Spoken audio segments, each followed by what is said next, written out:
Bem-vindos, meus amigos, a mais um estudo do nosso canal, Estudo do Espiritismo. Hoje nós vamos dar sequência ao assunto que iniciamos ontem, anjos e demônios, né? O primeiro assunto, né, a primeira parte, anjos, está lá disponível no nosso canal, para quem tiver interesse. E hoje nós vamos falar sobre demônios. Como sempre, fica o convite para que vocês possam estudar as obras básicas, né, que são extremamente esclarecedoras, que tem todos os detalhes que nos permitem a compreensão desses assuntos, né, com uma clareza incomparável que é a do Kardec. Né? Esse assunto, anjos e demônios, eu estou mostrando aqui os vídeos para que quem tiver interesse possa vir a consultar aqui posteriormente. Né? Ele tem uma relação muito forte, muito estreita com a progressão dos espíritos, né? Com as diferentes ordens do espírito e também com a escala espírita que está lá no livro dos espíritos. Né? Esses assuntos, portanto, estão aqui para nós consultarmos. Fica o convite novamente para a leitura do livro. Né? Mas quem tiver curiosidade, temos os vídeos também que podem auxiliar nessa compreensão. Obviamente, com as nossas limitações, né, em termos de esclarecimento, né, ou de capacidade de passar, né, o conteúdo. Então, agora nós vamos fazer aqui o estudo desse tema, né, os demônios, fazendo o uso, né, de um conteúdo que está lá no Céu e Inferno, né, que é a quarta obra básica da doutrina espírita, né, onde se fala sobre, aqui, né, no capítulo 9, os demônios, e nós vamos utilizar de uma parte que fala dos demônios segundo o Espiritismo. Né? Então, esclarece, mais uma vez, este assunto com muitos detalhes, com uma precisão incrível, Kardec. Ele, né, nos traz esses conhecimentos. E aí nós vamos então esclarecendo. Vamos lá, vamos começar aqui, a gente vai fazendo os comentários. Segundo o Espiritismo, nem os anjos, nem os demônios são seres à parte. A criação dos seres inteligentes é una. Unidos a corpos materiais, eles constituem a humanidade que povoa a Terra e as outras esferas habitadas. Desprendidos desse corpo, eles constituem o mundo espiritual ou dos espíritos que povoam os espaços. Vamos fazer alguns comentários aqui, né? Olha só, segundo o Espiritismo, nem os anjos nem os demônios são seres criados à parte, né? Isso nos remete, portanto, à origem de todos nós, um assunto que está lá no Livro dos Espíritos também, né? Todos nós somos espíritos e fomos criados simples e ignorantes. Quer dizer, saímos do mesmo ponto de origem sem saber e temos, portanto, esse caminho de progressão espiritual à nossa frente. E como que se dá essa progressão espiritual? Né? Através das diversas encarnações. É o que ele está falando aqui, né? Unidos a corpos materiais, nós constituímos a humanidade que povoa a Terra e a outras esferas habitadas, porque nós sabemos que há muitas moradas na casa do Pai, que é o universo. Então, cada um dos mundos serve como habitação aos espíritos, que, de acordo com o seu grau evolutivo, de acordo com o grau que eles alcançaram, serve de moradas e oferece aquilo, o necessário para aqueles espíritos para que aqueles espíritos possam progredir. Né? Então temos mundos inferiores à própria Terra, né? Relativamente inferiores à Terra. Temos mundos de provas e expiações e mundos de regeneração, que é onde a Terra se enquadra hoje, entre um e outra classificação. Temos mundos felizes. Nós já tratamos desses assuntos aqui também. Mais uma vez, fica o convite para aqueles que quiserem estudar esse assunto, que possam ir até o Evangelho segundo o Espiritismo, no capítulo denominado Há Muitas Moradas na Casa de Meu Pai. E lá fala da destinação da Terra, né, da progressão dos mundos de prova e expiação, dos mundos regenerados ou de regeneração. Então, aí a gente tem um esclarecimento muito grande. Então, no Evangelho segundo o Espiritismo. Né? Então, esses mundos servindo de habitação para esses espíritos, oferecem então os meios pelos quais eles vão progredir. E essa progressão, portanto, se dá através das vidas sucessivas. É o que a gente entende como as reencarnações. Então, o espírito encarna, ele tem ali no mundo material no qual ele vive, né, os meios que favorecem o seu progresso. E aí ele passa por esse estágio na vida corpórea, assim como nós hoje encarnados nos encontramos, e após o desencarne, ou seja, a morte do corpo físico, nós voltamos à pátria espiritual. Né? E voltamos, portanto, a esse mundo espiritual. Ficamos lá por um tempo, né? É o que nós chamamos de erraticidade, porque ainda nos consideramos espíritos que estamos em processo de purificação ou de evolução, que precisam ainda encarnar para se aperfeiçoarem, ou seja, passarem pelas existências corpóreas para se aperfeiçoarem. Então, passado um tempo lá no plano espiritual, no mundo espiritual, nós então tomamos uma nova existência corpórea, onde colocamos em prática tudo aquilo que nós aprendemos e executamos aquilo que nos compete perante a obra do Criador para o auxílio de nós mesmos e dos demais. Ou seja, daqueles que estão também conosco vivendo, né? E aí, neste processo, nós aprendemos, nós melhoramos, nós nos purificamos, ou seja, aqui, adquirimos novas qualidades morais, eliminamos outras mazelas morais que nós tínhamos, aprendemos, né, nos aperfeiçoamos, aprendemos a amar o próximo, perdoamos aqueles que nos fizeram mal, assim como eles também nos perdoaram. Todos nós precisamos de indulgência, não é mesmo? Então, nessas nossas existências corporais, temos a possibilidade de nos melhorarmos. E aí que vem essa questão, né, dos demônios, né, porque, e dos anjos. Né? Dos anjos nós já estamos falando, agora nós estamos falando dos demônios, e nessa progressão espiritual, nós antes, como antes poderíamos compreender, né, como seres criados à parte, os anjos e os demônios, agora com esse entendimento da progressão espiritual, nós entendemos, nós compreendemos que não se tratam de seres distintos, mas sim de seres como nós, que ainda estão muito embaixo na escala evolutiva e que ainda se perpetuam na prática do mal por ignorância, por egoísmo, ou seres que já passaram por essa escala evolutiva, esse processo de evolução, de aprimoramento, de purificação, e que alcançaram o topo da escala, né? E não havendo mais a necessidade da encarnação, já que eles se purificaram por completo, são espíritos puros, portanto, eles são então aquilo que nós hoje consideramos como anjos, né? Ou que nós poderíamos vir a considerar como anjos. São seres, né, assim como nós, que partiram do mesmo ponto de origem, passaram por todo esse processo evolutivo e que hoje, né, são os mensageiros de Deus. Né? Nós vimos essa definição no estudo de ontem. Né? Anjo quer dizer mensageiro, mensageiro de Deus. Né? Então, continuando aqui a nossa leitura, Deus criou os perfectíveis, ou seja, quer dizer, perfectível quer dizer que é possível de se aperfeiçoar e através de um processo eles se melhoram, né? E vão alcançar a perfeição. Então, Deus criou os perfectíveis, deu-lhes por objetivo a perfeição e a bem-aventurança, que é a sua consequência. Mas não lhes deu a perfeição, que é diferente, né? Quis que eles devessem a seu trabalho pessoal, a fim de que tivessem esse mérito.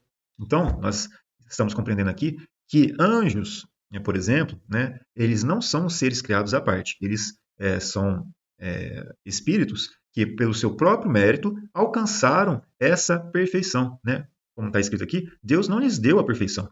Ele quis que esses espíritos, através do seu próprio trabalho, alcançassem e tivessem o mérito desta condição. E todos nós aqui estamos destinados a esse mesmo patamar evolutivo. Olha que consolador, né? Desde o instante de sua formação, eles progridem, quer no estado de encarnação, quer no estado espiritual. Ou seja, né, enquanto passando pelas vidas corpóreas e enquanto lá no mundo espiritual, na pátria espiritual, nós progredimos, nós trabalhamos. Né? Chegados ao apogeu, ao topo da escala, são puros espíritos, ou anjos, segundo a denominação vulgar. De sorte que, desde o embrião do ser inteligente até o anjo, há uma cadeia ininterrupta da qual cada elo marca um grau no progresso. Então, aqui nós temos basicamente uma referência à progressão dos espíritos. Né? Desde as suas, como ele colocou aqui, que eu acho muito interessante, né? Desde o embrião do ser inteligente até o anjo. Né? Então, esta vida ininterrupta, enquanto seres espirituais, marca, portanto, esse nosso processo evolutivo, que se dá através das nossas inúmeras vidas, né? Das vidas sucessivas, através das reencarnações. Então, continuando, resulta daí, e aí que vem a relação com o assunto de hoje, né? Resulta daí que existem espíritos em todos os graus de avanço moral e intelectual, segundo estejam no alto, na parte inferior ou no meio da escala. Há espíritos, por conseguinte, em todos os graus de saber e de ignorância, de bondade e de maldade. Nas posições inferiores, aos que estão ainda profundamente inclinados ao mal, e nele se comprazem. Pode-se chamá-los demônios, se quiser, pois são capazes de todas as maldades atribuídas a estes últimos. Se o Espiritismo não lhes dá esse nome, é que se vincula a ele por a ideia de seres distintos da humanidade, de uma natureza essencialmente perversa, devotados ao mal por toda a eternidade e incapazes de progredir no bem. Então, olha que interessante, né? Então, nós vimos que existe, portanto, esse progresso em que os espíritos se encontram no topo da escala ou nas partes mais baixas, ou mesmo no meio, né, da escala, enfim, em infinitos degraus desta escada que nos leva até a aproximação a Deus, né? Então, quando nós compreendemos esse processo evolutivo, entendemos que esses espíritos nas escalas mais baixas da evolução são seres que ainda se comprazem na prática do mal, ou que, por ignorância, ainda cometem atos maldosos, ou que ainda nos influenciam a coisas perversas, né? Esses seres não estão, e aí que vem a grande diferença que o Espiritismo nos esclarece, esses seres não estão destinados a esta condição de maneira perpétua. Ou seja, isso se traduz por uma condição transitória, porque todos nós tendemos à perfeição.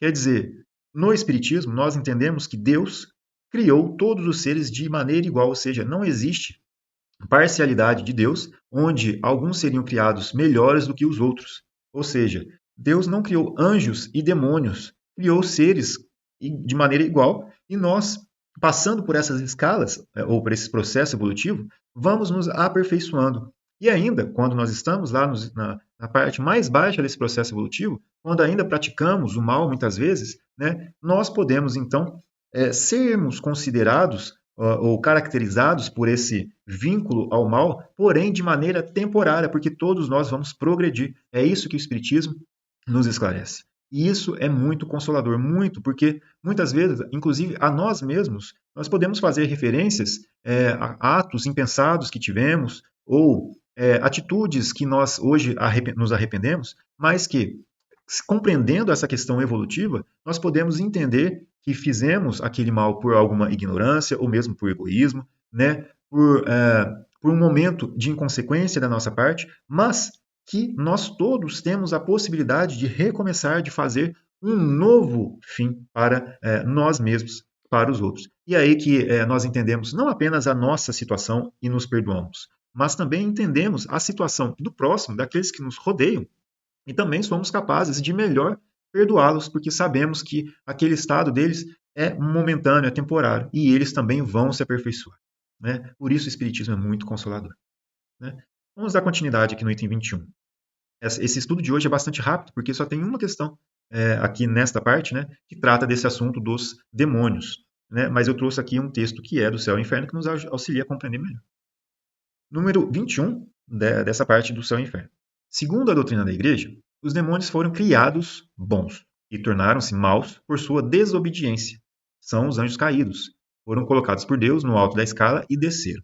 Segundo o Espiritismo, são espíritos imperfeitos, mas que se aperfeiçoarão. Ainda estão na parte inferior da escala, mas subirão. Né? Resumo o que nós estávamos comentando.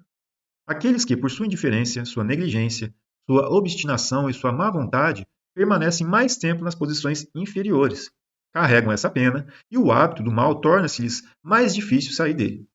Mas chega um tempo em que se cansam dessa existência penosa e dos sofrimentos de que dela decorrem. É então que, comparando sua situação com a dos bons espíritos, compreendem que seu interesse está no bem e procuram aperfeiçoar-se, mas fazem-no por sua própria vontade e sem serem coagidos.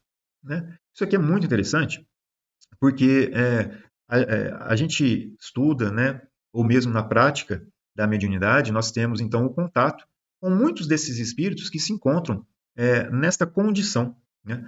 E aí nós vemos nesses estudos, ou mesmo na prática, nos livros que nós lemos, né, que esses espíritos, assim como todos nós, buscamos sempre o amor. E que, muitas das vezes, a falta desse amor que eles têm resultou nessa condição em que eles se comprazem hoje, como, por exemplo, o ódio, o desejo da vingança, mas que, com o esclarecimento, com a possibilidade de eles renovarem os seus próprios sentimentos, os seus próprios esclarecimentos, compreendendo o erro do próximo, né? Porque aí nós estamos tratando também como a existência, as possibilidades dos casos obsessivos, né? Quando esses espíritos também compreendem a fragilidade, né? Os erros ali daquele que está sob o processo obsessivo, então eles também perdoam, eles também compreendem e eles permitem então serem tratados, ser tratados, né? E aí que está uma ação ou uma característica, uma condição muito importante, né, da prática mediúnica, que é essa assistência aos espíritos, tanto, né, os encarnados no esclarecimento deles, mas também os desencarnados. muitos precisam desse esclarecimento, muitos precisam desse amor, muitos precisam de terem as suas ideias renovadas, mesmo por alguns instantes. Esses instantes pequenos, né, servem para que a espiritualidade superior, a espiritualidade amiga, possam auxiliá-los na reconstrução dos seus caminhos, né, das suas ideias, da sua trajetória. Né? E aí eles, renovados em pensamentos, em sentimentos, eles têm a possibilidade de reconstruírem os seus caminhos. Né? E aí eles têm novas oportunidades de trabalho no plano espiritual, de estudo, e posteriormente, através das encarnações. E é aí que nós, e todos nós, temos essas bagagens espirituais para trás, progredimos nessa escala espírita. Né? Muito, muito interessante. Né? Então, estão submetidos à lei do progresso por sua aptidão a progredir, mas não progridem contra sua vontade. Deus lhes fornece incessantemente os meios para tal, mas esses são livres de aproveitá-los ou não. É o que a gente falou sobre o livre-arbítrio, né? Se o progresso fosse obrigatório, eles não teriam nenhum mérito, e Deus quer que eles tenham o de suas obras. Ele não coloca nenhum na primeira posição por privilégio, mas a primeira posição está aberta a todos, e eles só chegam lá por seus esforços. Os anjos mais elevados conquistaram seu grau, como os outros passando pelo caminho comum. Né? Então, nós todos somos, né, as consequências, ou sofremos a consequência daquilo que nós plantamos, daquilo que nós escolhemos. Né? De certa forma, nós mesmos, portanto, fazemos o nosso próprio destino através das nossas escolhas. E podemos avançar mais ou menos rapidamente, segundo a nossa vontade, a nossa propensão ao bem. Né? É o que nós estudamos anteriormente, aqui na parte dos anjos, né? Onde falamos sobre que eles percorreram todos os graus da escada, né? Mas uns mais rapidamente do que outros, né? Uns aceitando sem murmurar as suas missões, chegaram mais depressa. Outros gastaram mais ou menos tempo para chegar à perfeição, né? Então, quer dizer, temos a possibilidade do exercício do nosso livre-arbítrio, né? E lá é a nossa destinação. E aí, nos itens número 22 e 23, né, para terminar essa parte do céu e inferno, e depois a gente entra nessa última questão do livro dos Espíritos, vamos ver o que Kardec nos traz. Chegados a certo grau de purificação, os espíritos têm missões em proporção com o seu avanço. Eles cumprem todas as que estão atribuídas aos anjos das diferentes ordens. Como Deus criou desde a eternidade houve os espíritos para satisfazer todas as necessidades do governo do universo. Uma única espécie de seres inteligentes submetidos à lei do progresso basta, portanto, para tudo. Esta unidade na criação, com o pensamento de que todos têm um ponto de partida, o mesmo caminho a percorrer e que eles sobem por seu próprio mérito, corresponde bem melhor à justiça de Deus do que a criação de espécies diferentes, mais ou menos favorecidas por dons naturais que seriam outros tantos privilégios. Então aqui nós estamos falando da justiça divina, onde todos nós, portanto, somos criados de maneira igual e estamos submetidos, sujeitos à mesma lei de progresso. Né?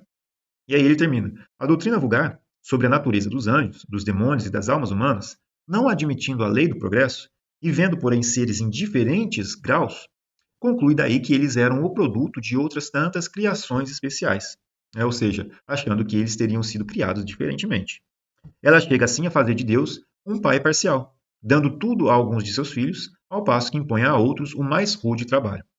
Não é espantoso que durante muito tempo os homens não tenham achado nada de chocante nessas preferências, enquanto faziam o mesmo a respeito de seus próprios filhos, pelos direitos de primogenitura e os privilégios do nascimento? Podiam eles crer fazer mais mal do que Deus? Mas hoje em dia, o ciclo das ideias se alargou.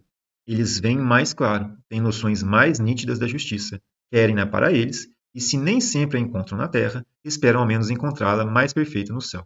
É por isso que toda doutrina em que a justiça divina não aparece ao homem em sua maior pureza repugna a sua razão. Então, muito interessante esse raciocínio, muito mais adequado, ou representa muito melhor a justiça divina para com todos nós.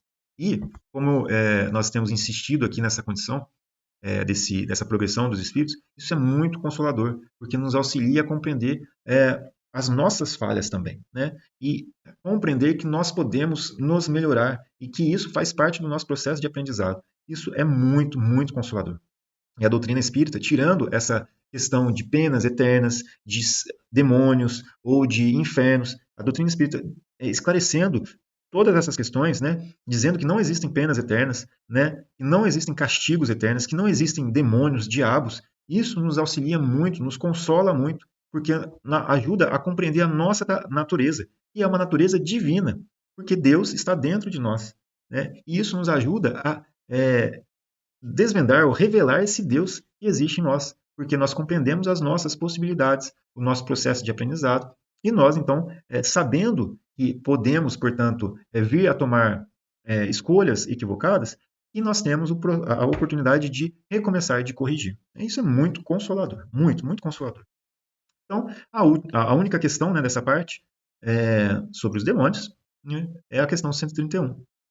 Há demônios no sentido que se dá a esta palavra? Acho que agora nós já compreendemos, né? Então vamos ver a resposta dos espíritos de maneira muito concisa e verificar, ou na verdade, resumir tudo o que nós falamos. Se houvesse demônios, seriam obras de Deus. Mas porventura, Deus seria justo e bom se houvera criado seres destinados eternamente ao mal e a permanecerem eternamente desgraçados?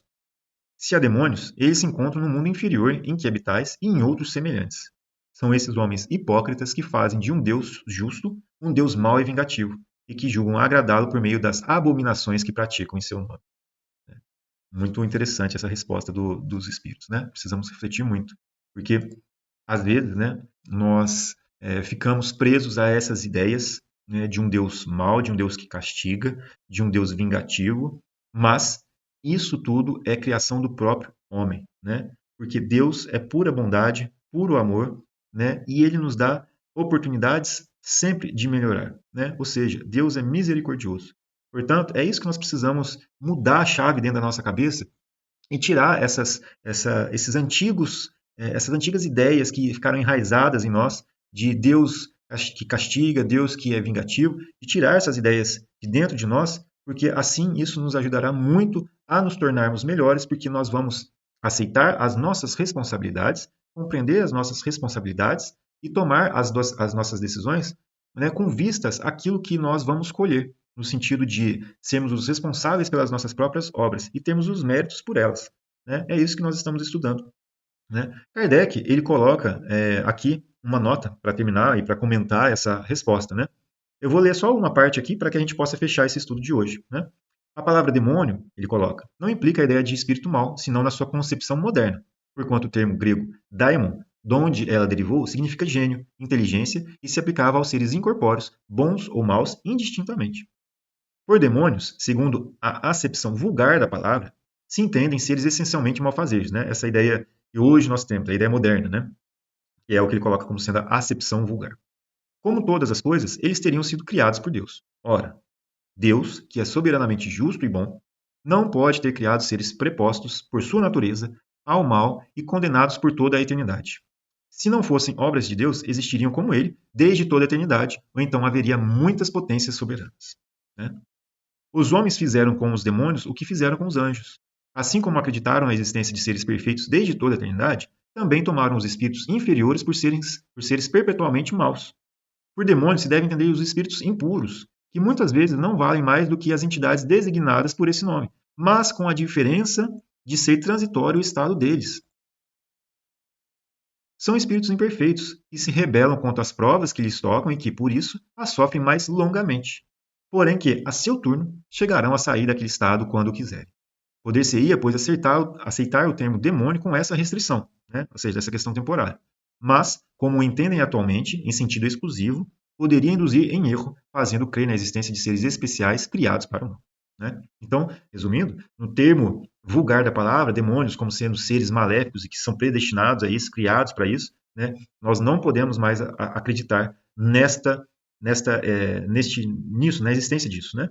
O que nós temos que mudar a nossa compreensão, se nós não a tínhamos, é de entender que são espíritos que ainda estão perpetuando em um estado de maldade, porém transitório, né? E é isso que nós precisamos ter misericórdia com eles também, dado que eles também são espíritos como nós que estamos passando por processo de evolução. Estou até tentando lembrar aqui, no Evangelho segundo o Espiritismo, tem uma parte que fala sobre os inimigos desencarnados, né? Onde nós precisamos ter indulgência com eles. Fica o convite para quem tiver interesse, né, de ler essa parte lá no Evangelho segundo o Espiritismo, os inimigos desencarnados. Vou procurar aqui para a gente ver onde que é, só para eu passar aonde está. Só um minuto. Aqui, no capítulo número 12, a mais votos inimigos, temos, portanto, os inimigos desencarnados, né? É muito bom a gente compreender né, esta questão. Trata justamente desses espíritos que ainda estão nessa condição, que é temporária e que precisam do nosso amor. Né? Então, quando nós falamos, por exemplo, sobre obsessão, nós não devemos compreender esses espíritos como sendo espíritos maléficos, né, e que merecem nosso desprezo. De maneira alguma, são espíritos que precisam do nosso amor. Foi isso que Jesus nos ensinou. Né? Amar os vossos inimigos não se resume àqueles que estão encarnados ao nosso redor, mas também aqueles que estão no plano espiritual. Né? Então fica o convite para que a gente possa ler isso aqui, esse texto, posteriormente. Né? Então é isso, pessoal. Espero que tenha ficado claro mais uma vez para todos nós. Né? É um processo de aprendizado que nós todos estamos passando. Estamos estudando aqui juntos e isso já é muito bom para todos nós estamos aprendendo bastante.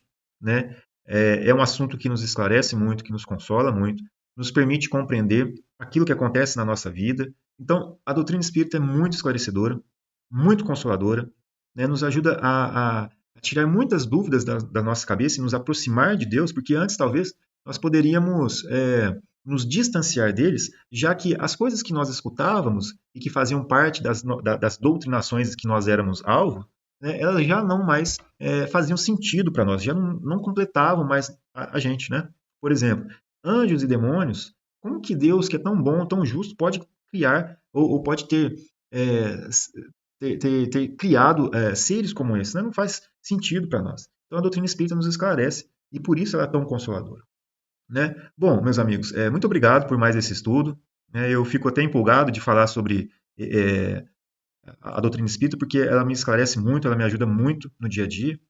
E espero que esses estudos também possam auxiliar a todos que estão vendo, né, os vídeos de outros canais, estudando por conta própria, a mudarem a sua conduta moral, a se melhorarem, a compreenderem melhor a justiça divina, porque é esse o papel da doutrina espírita. Né, de resgatar os verdadeiros ensinamentos de Jesus, de esclarecer com relação a alguns pontos que naquela época ele não pôde nos dar tantas informações, né? E é por isso que nós falamos que a doutrina espírita é o consolador prometido por Jesus, né? Porque é isso que ele nos havia prometido há 2000 anos e que hoje nós sentimos os benefícios dessa doutrina tão consoladora, que é a doutrina espírita, a doutrina dos espíritos, o espiritismo. Então, muito obrigado por estarem aqui conosco mais uma vez. Desejo a todos um excelente dia e fiquem com Deus, que Jesus abençoe a todos. Muito obrigado mais uma vez.